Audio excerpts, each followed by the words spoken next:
হাওনৰ বাহনী পানীয়ে থুকুবিল বিজয়পামত নমাই আনিলে কালৰূপী দুৰ্যোগ চকুৰ পচাৰতে নদীৰ উফন্দি অহা ঢৌৱে উটুৱাই লৈ গ'ল এটি পৰিয়ালৰ জীয়াই থকা অন্তিম সম্বল পানীত উটি গ'ল পৰিয়ালটোৰ সপোনৰ ঘৰখন মূৰৰ ওপৰৰ ছাদখন পানীৰ বুকুত বিলীন হৈ পৰাত মুহূৰ্ততেই মাতৃয়ে বুকুত সাৱটি ল'লে মাত্ৰ ছমহীয়া নিষ্পাপ সন্তানটো মৰণক অতি ওচৰৰ পৰা নেওচি কথম্পি প্ৰাণ ৰক্ষা পৰিল 4মহীয়া সন্তানসহ মাতৃৰ মুহূৰ্ততে বস্ত্ৰ বাসগৃহ হেৰুৱাই এতিয়া খোলা আকাশৰ তলত পৰিয়ালটো চৰকাৰ আৰু মানৱ দৰদী লোকলৈ পৰিয়ালটোৰ কাটৰ আহ্বান আমাক অলপ আশ্ৰয় দিয়ক শিশুটো জীয়াই ৰাখিবলৈ অলপ সহায়ৰ হাত আগবঢ়াওক দেওবাৰে সন্ধিয়াৰ পৰা যি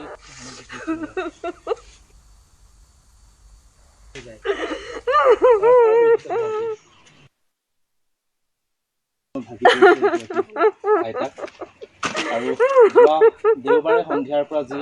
বান আহিল চৰাইদেউলৈ সোণাৰীৰ বিজয়পাম অঞ্চলত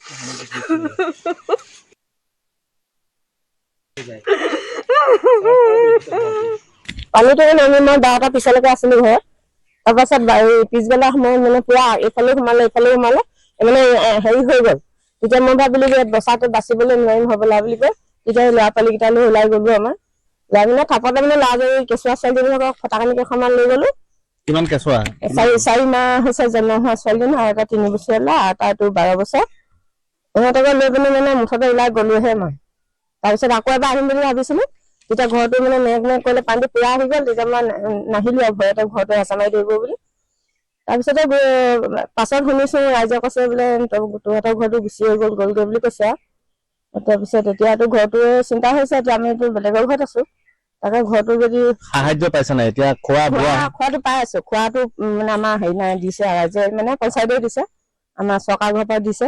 খোৱাটো পাই আছো খালি মোৰ ঘৰটোহে লাগে সব বস্তু গুচি গ'ল কাপোৰ কানিটো নাই নহয় এতিয়া পেটিকোট নাই চেণ্ডেল নাই চব এটা চোলাকে ধুই পিন্ধি আছো